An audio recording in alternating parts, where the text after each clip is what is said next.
एक लड़की की शादी उसकी मर्जी के खिलाफ एक सीधे साधे लड़के से की जाती है, जिसके घर में एक माँ के अलावा और कोई नहीं है। दहेज में लड़के को बहुत सारे उपहार और पैसे मिले होते हैं। लड़की किसी और लड़के से बेहद प्यार करती थी और लड़का भी। लड़की शादी होके आ गई अपने ससुराल। सुहागरात के वक्त लड़का दूध लेके आता है तो दुल्हन सवाल पूछती है अपने पति से। एक पत्नी की मर्जी के बिना पति उसको हाथ लगाए तो उसे बलात्कार कहते हैं या हक।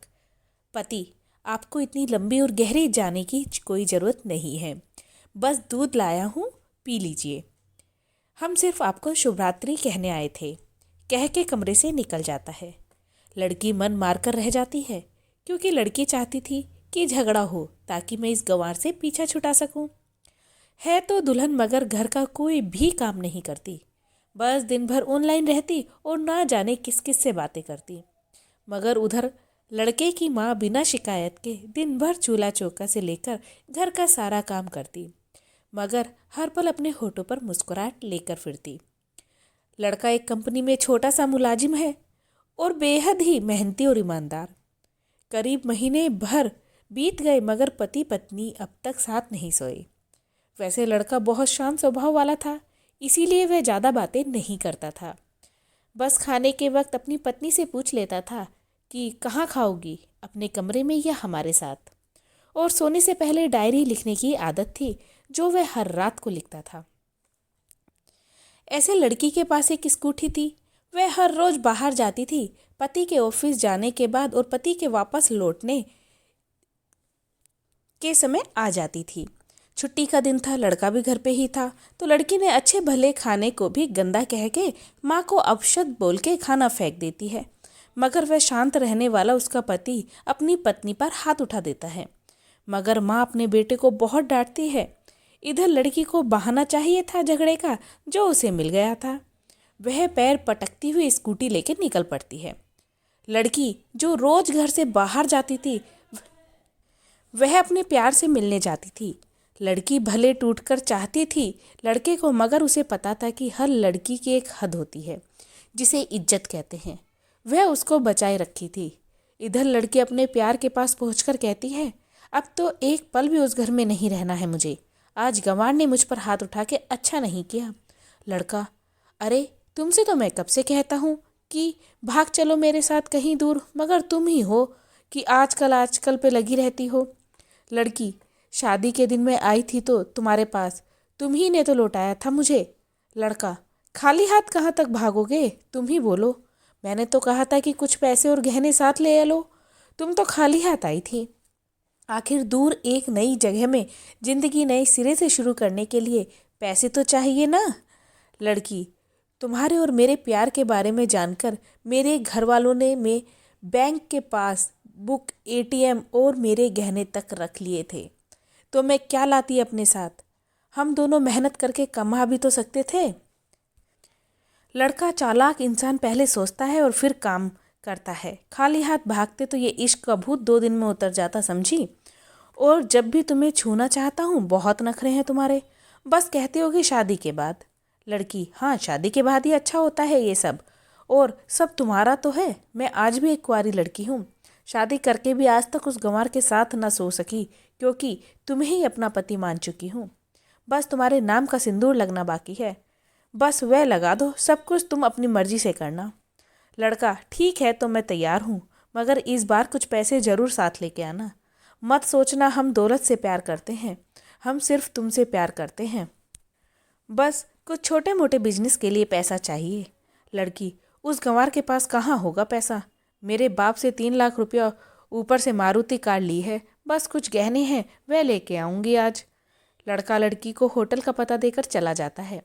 लड़की घर आके फिर से लड़ाई करती है, मगर अफसोस वह अकेली चिल्लाती रहती है, उससे लड़ने वाला कोई नहीं था। रात 8 बजे लड़के का मैसेज आता है व्हाट्सएप पे कि कब आ रही हो। लड़की जवाब देती है, सब्र करो, कोई सोया नहीं है, मैं 12 बजे से पहले पहुंच जाऊंगी, क्योंकि यहाँ तुम्हारे बिना मेरी सांसें घुटती हैं। लड़का, ओके जल्दी आना, मैं होटल के बाहर खड़ा रहूँगा, बाय। लड़की अपने पति को बोल देती है कि मुझे खाना नहीं चाहिए, मैं बाहर खा लिया है, इसीलिए मुझे कोई परेशान ना करे। इतना कह के दरवाज़ा बंद करके अंदर आती है कि पति बोलता है कि वह अलमारी से मेरी डायरी दे दो, फिर बंद करना दरवाज़ा, हम परेशान नहीं करेंगे। लड़की दरवाज़ा खोले बिना कहती है कि चाबियाँ दो अलमारी की। लड़का, तुम्हारे बिस्तर के पैरों तले है चाबी। मगर लड़की दरवाज़ा नहीं खोलती बल्कि ज़ोर ज़ोर से गाना सुनने लगती है। बाहर पति कुछ देर दरवाज़ा पीटता है, फिर हार कर लौट जाता है। लड़की ने बड़े ज़ोर से गाना बजा रखा था। फिर वह अलमारी खोलकर देखती है जो उसने पहली बार खोली थी, क्योंकि वह अपना सामान अलग अलमारी में रखती थी। अलमारी खोलते ही हैरान रह जाती है। अलमारी में उसके अपने पास बुक, एटीएम कार्ड थे जो उसके घर वालों ने छीन लिए थे। उसने खोलकर देखा तो उसमें वो पैसे भी ऐड थे जो दहेज में लड़के को मिले थे, और बहुत सारे गहने भी जो एक पेपर के साथ थे, और उसकी मिल्कियत यानी कि मालिकाना हक लड़की के नाम था। लड़की बेहद हैरान और परेशान थी। फिर उसकी नज़र डायरी में पड़ती है और वह जल्दी से डायरी निकाल के पढ़ने लगती है। लिखा था, तुम्हारे पापा ने एक दिन मेरी माँ की जान बचाई थी, अपना खून देकर। मैं अपनी माँ से बेहद प्यार करता हूँ, इसीलिए मैंने झुककर आपके पापा को प्रणाम करके कहा कि आपका ये अनमोल एहसान कभी नहीं भूलूंगा। कुछ दिन बाद आपके पापा हमारे घर आए, हमारे तुम्हारे रिश्ते की बात लेकर। मगर उन्होंने आपकी हर बात बताई हमें कि आप एक लड़के से बेहद प्यार करती हैं। आपके पापा आपकी खुशी चाहते थे, इसलिए वह पहले लड़के को जानना चाहते थे। आखिर आप अपने पापा की प्रिंसेस जो थी, और हर बाप अपनी प्रिंसेस के लिए एक अच्छा ईमानदार प्रिंस चाहता है। आपके पापा ने खोजकर पता लगाया कि वह लड़का बहुत सी लड़कियों को धोखा दे चुका है और पहले शादी भी हो चुकी है, पर आपको बता न सके क्योंकि उन्हें पता था कि ये जो इश्क का नशा है वह हमेशा अपने को गैर और गैर को अपना ही समझता है। एक बाप के मुंह से एक बेटी की कहानी सुनकर मैं अचंभित हो गया। हर बाप यहाँ तक शायद ही सोचे। मुझे यकीन हो गया था कि एक अच्छा पति होने का सम्मान मिले ना मिले, मगर एक दामाद होने की इज्जत तो मैं हमेशा पा सकता हूँ। मुझे दहेज में मिले सारे पैसे मैंने तुम्हारे अकाउंट में कर दिए, और तुम्हारे घर से मिली गाड़ी आज भी तुम्हारे घर पे है, जो मैंने इसलिए भेजी ताकि जब तुमको मुझसे प्यार हो जाए तो साथ चलेंगे कहीं दूर घूमने। दहेज इस नाम से नफ़रत है मुझे, क्योंकि मैंने एक दहेज में अपनी बहन और बाप को खोया है। मेरे बाप के अंतिम शब्द भी यही थे कि किसी की बेटी के बाप से कभी एक रुपया ना लेना। मर्द हो तो कमा के खिलाना। तुम आज़ाद हो, कभी भी जा सकती हो। डायरी के बीच पन्नों पर तलाक के पेपर हैं, जहाँ मैंने पहले से ही साइन कर दिया है। जब तुम्हें लगे कि अब इस गंवार के साथ नहीं रहना है तो साइन करके कहीं भी अपनी सारी चीज़ें लेकर जा सकती हो। लड़की हैरान थी, परेशान थी। ना चाहते हुए भी गंवार के शब्दों ने दिल को छू लिया था। ना चाहते हुए भी गंवार के अनदेखे प्यार को महसूस करके पलकें नम हुई थी। आगे लिखा था, मैंने तुम्हें इसलिए मारा क्योंकि आपने माँ को गाली दी, और जो बेटा खुद के आगे माँ की बेइज्जती होते सहन कर जाए, फिर वे बेटा कैसा। कल आपके भी बच्चे होंगे, चाहे किसी के भी साथ हो, तब महसूस होगा कि माँ की महानता और प्यार। आपको दुल्हन बना के हमसफ़र बनाने लाया हूँ, ज़बरदस्ती करने लही। जब प्यार हो जाए तो भरपूर वसूल कर लूँगा आपसे। आपकी हर गुस्ताखी का बदला हम शिद्दत से लेंगे। हम आपसे, अगर आप मेरी हुई तो बेपनाह मोहब्बत करके, किसी और की हुई तो आपके हक में दुआएं मांग के। लड़की का फ़ोन बज रहा था जो बॉयफ्रेंड मोड पे था, जो वाइब्रेशन मोड पर था। लड़की अब दुल्हन बन चुकी थी। पलकों से आंसू गिर रहे थे। सिसकते हुए मोबाइल से पहले सिम निकाल के तोड़ा, फिर सारा सामान जैसा था वैसे रख के ना जाने कब सो गई, पता ही नहीं चला। सुबह देर से जागी, तब तक गंवार ऑफिस जा चुका था। पहले नहा धोकर साड़ी पहनी, लंबी सी सिंदूर डाली अपनी मांग में, फिर मंगलसूत्र, जबकि पहले एक टीकी जैसी साइड पे सिंदूर लगाती थी ताकि कोई लड़का ध्यान न दे, मगर आज 10 किलोमीटर से दिखाई दे ऐसी लंबी और गाढ़ी सिंदूर लगाई थी दुल्हन ने। फिर किचन में जाके सासू माँ को ज़बरदस्ती कमरे में लेकर तैयार होने को कहती है, और अपने गंवार पति के लिए थोड़े नमकीन, थोड़े हलवे और चाय बना के अपनी स्कूटी में सासू माँ को ज़बरदस्ती बिठाकर, जबकि सासू माँ को कुछ पता ही नहीं था कि बहू आज मुझे कहाँ लेकर जा रही है, बस बैठ जाती है।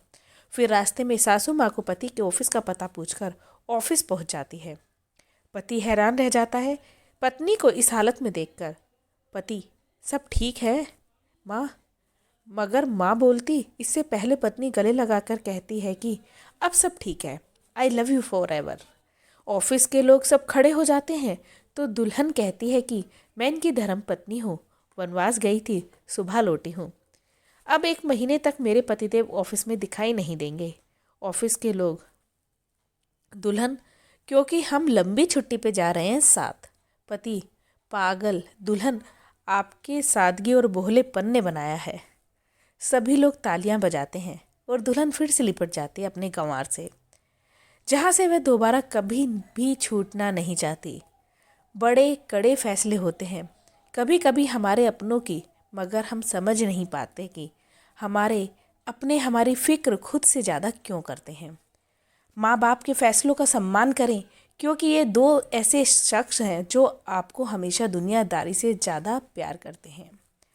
दोस्तों, अगर आपको हमारा वीडियो अच्छा लगा हो तो चैनल को सब्सक्राइब करें। चैनल पर पहली बार आए हैं तो सब्सक्राइब करने के साथ साथ वीडियोस को लाइक और शेयर ज़रूर करें। कहानियाँ अच्छी लगती हैं तो अपने दोस्तों के साथ शेयर ज़रूर करें। धन्यवाद।